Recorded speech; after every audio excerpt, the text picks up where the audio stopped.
David Páramo. David, ¿cómo estás? Pascal, ¿cómo estás? Buenas noches. 1906 ya había zarpado el Titanic. No. 1912 el Titanic, ¿no? Sí. Sí. El presidente López. 1912, sí. No. Presidente López 1906 Obrador. era otro México y era otro mundo. El presidente López Obrador dice que se inspiró en el México de 1906 Para el Plan Nacional de para el Desarrollo. Plan Nacional de Desarrollo. En las ideas de Flores Magón. Caballos. Empezaban los primeros... Vehículos de vapor. Sí. Los primeros automóviles, los Forte. primeritos, sí. O sea, nada más hay que ponernos en ese contexto. Sí. Estamos en el siglo XXI. Las ideas libertarias de Flores Magón, a veces los presupuestos necesitan más acciones y más hechos concretos que ideas, que conceptos. O sea, el Plan Nacional de Desarrollo que presenta López Obrador es una gran cantidad de ideas, pero un plan necesita tener cosas de ejecución. López Obrador es un gran político. Sin duda es un gran político, también es un gran político que Con la gobierna el país presidencia. y la ganó de calle. Pero no está dotado del lado de cómo se hacen las cosas.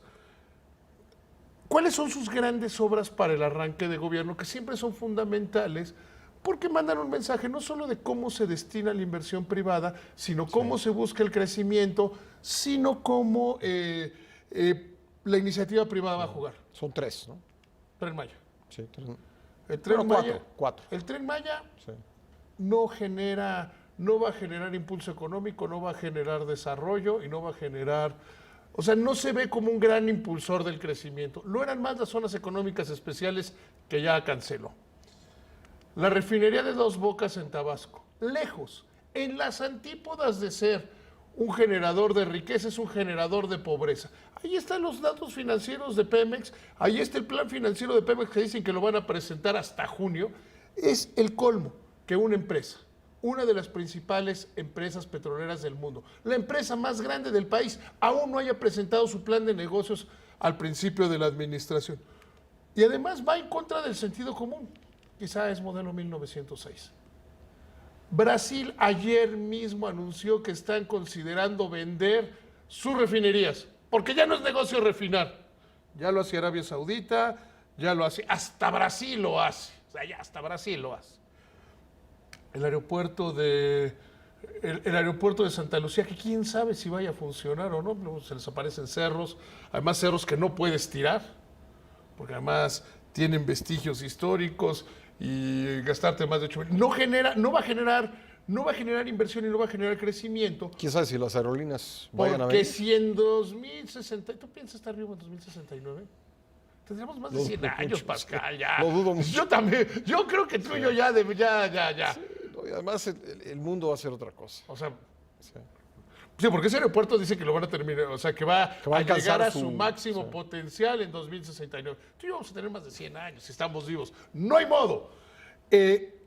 Si pones Santa Lucía, Toluca, y el Aeropuerto Internacional de la Ciudad de México, suponiendo que puedan operar, suponiendo que puedan hacerse todo y que lo hagan rápido, no va a tener un solo vuelo más del que tiene el actual aeropuerto de la Ciudad de México. No. Entonces no va a generar riqueza. Entonces todos sus programas no generan riqueza.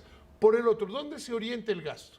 El gasto básicamente está destinando a 17 programas, de los cuales 16 son claramente clientelares. Son reparto, y no generan riqueza.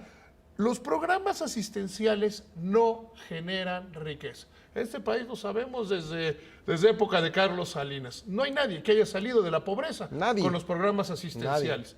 Es salinismo Y es básicamente puro. lo mismo. Sí, es darles dinero. Sí. O sea, oye, eres viejito, toma. Eres madre soltera, toma. No sirven. Es tan absurdo como la beca rosa. ¿Cómo se llama esa cosa del Estado de El México? salario rosa. El salario. No sirven. No sirven. No generan riqueza. Dije de los 17, 16. El programa de jóvenes buscando el futuro, ese sí busca generar riqueza. Contratas a un joven, lo tienes becado y esperas que el joven cumpla, que el joven sea bueno y que el joven encuentre trabajo. Ese sí genera riqueza, porque generas empleos en la iniciativa privada. No están encontrando jóvenes suficientes y ya cada vez son más claras que se inscriben, no van a trabajar, pero pues, cobran la beca. Entonces, ese programa es un buen programa que a lo mejor no está aterrizando bien. Entonces te preguntas, bueno, ok, ¿cómo va a generar riqueza este gobierno? Combatiendo la corrupción, con discurso político.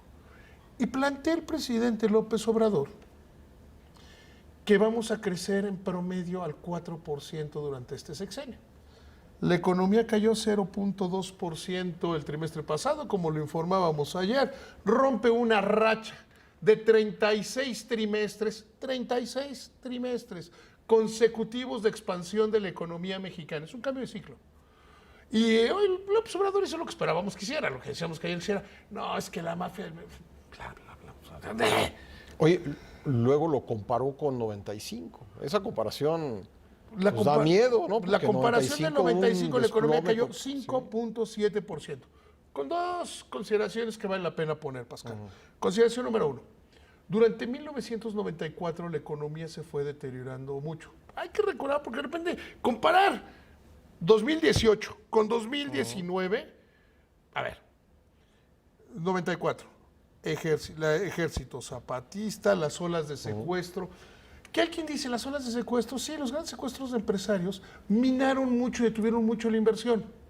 Porque los empresarios estaban más preocupados en que no los secuestraran o estar fuera del país que en estar haciendo empresa. El asesinato de Luis Donaldo Colosio, sin lugar a dudas, generó grandes presiones sobre un tipo de cambio que era fijo, que uno de los grandes errores que cometió Salinas fue no haber devaluado, como incluso lo proponía el propio candidato Cárdenas, que decía, ¿por qué no le movemos? Con un peso que le hubieran movido se hubiera ajustado. Emitir deuda supuestamente en pesos, pero que era deuda en dólares, y entonces un deterioro continuo de la economía, más la crisis bancaria por la mala privatización. Entonces, 94 veníamos de caída, o sea, la economía mexicana venía de caída, y lo único que hizo Zedillo fue hacerla más rápida. Entonces, por eso el primer trimestre la economía cae 5.7.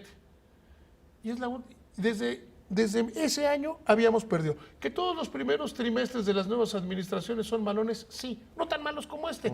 Todo se había logrado un pequeño crecimiento de la economía. En este decrece la economía. Entonces no hay justificación. Saque usted su calculadora. A ver, mira, Pascal. Si dice que vamos a crecer más del 4% en promedio, tendríamos que crecer 2020, 21, 22, 23 y 24, tendríamos que crecer al más del 4.3% en promedio. No hay modo, no hay modo. Porque además el gobierno trae una política restrictiva de gasto, una política muy, muy restrictiva en el gasto. Primero porque hay menos dinero, ya lo vimos ayer, lo platicamos ayer con el informe de las finanzas públicas. No, pues ya pidieron despedir a funcionarios que fueron contratados después de la toma de posesión, ¿no? Tenemos esa parte, tenemos todo el ajuste en el gobierno y además tienes presiones que debes considerar de gasto. Ahí está los ministros de la Suprema Corte diciendo que en una de esas es inconstitucional que el tema de los salarios del presidente. Por ahí va el proyecto. Y yo lo creo, yo estoy totalmente convencido de que es anticonstitucional como se hizo, pero entonces no tienes dinero. Hacienda está aguantando, cumpliendo con los programas del presidente, tratando de ajustar el gasto. Hoy, por ejemplo, se dice que a los gobernadores les ofreció quedarse con la deuda del magisterio, entonces son más presiones de gasto. ¿Dónde debe estar el gasto de inversión? ¿Dónde está? Te lo decía ayer y lo reitero hoy. ¿Dónde está el programa contracíclico? 2009, que fue la última vez que la economía mexicana cayó, que cayó los primeros 3 trimestres, era por una crisis mundial. Se tomaron una larga serie de medidas contracíclicas. Fuimos el primer país de Occidente que se recuperó después de la caída de 2008. El Plan Nacional de Desarrollo no plantea una sola medida en contra del ciclo económico, Pascal. Así que yo no me salen las cuentas, Pascal. Pues ahí está la promesa planteada en el Plan Nacional de Desarrollo. Ya no es una declaración en una mañanera, es el Plan Nacional de Desarrollo. Es el Plan Nacional de Desarrollo, es la meta sobre el cual el presidente debe ser juzgado. Sí. Y en 1906 el Titanic estaba en los astilleros. David, Pascal, que te vaya muy bien.